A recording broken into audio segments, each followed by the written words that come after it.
सीजेबीचे संस्थापक अभिजित दिपकेंच्या भेटीगाठींवरून आता मित्रपक्षांमध्येच वादाची ठिणगी पडली आहे। दिपके संभाजीनगरमध्ये परत आल्यानंतर त्यांना भेटण्यासाठी सत्ताधारी शिवसेनेचे नेते गेले। मंत्री संजय शिरसाट आणि आमदार बच्चू कडू यांनी दिपकेंची भेट घेतली, मात्र यावरून आता भाजपने नाराजी व्यक्त केली आहे। अभिजित दिपकेंनी सरकार विरोधामध्ये आंदोलन केलं, त्यांना एनडीएतले नेते भेटले हे चुकीचं आहे असं भाजप आमदार प्रवीण दरेकरांनी म्हटलंय। त्यांनी कडूंना नौटंकीबाज म्हणत जोरदार टीकाही केली आहे। शिंदेंनी दोन्ही नेत्यांना समज द्यावी अशी मागणी दरेकरांनी केली। त्यामुळे आता शिंदे नेमकी काय भूमिका घेणार हे पाहावं लागेल।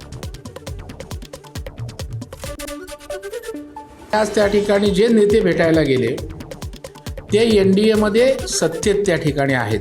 बच्चू कडू तर नौटंकीबाज त्या ठिकाणी आहेत। शिंदे साहेबांनी आमदार केल्यानंतर सुद्धा त्यांची प्रसिद्धीची हाव काही लपत नाही आणि आमदारकीनं रचनात्मक कामांनी प्रसिद्धी मिळणार नाही आणि त्याच्यामुळे दिपकेंच्या घरी गेल्यावर बातमी होईल आणि आपण आंदोलनकर्त्यांचे पुरस्कर्ते आहोत अशा प्रकारे आपली राजकीय दुकानदारी करायला मिळेल, याच उद्देशानं बच्चू कडू त्या ठिकाणी गेले।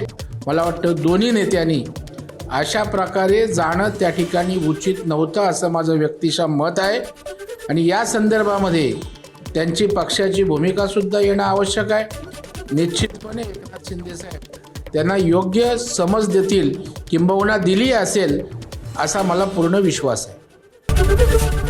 एबीपी माझा, उघडा डोळे बघा नीट।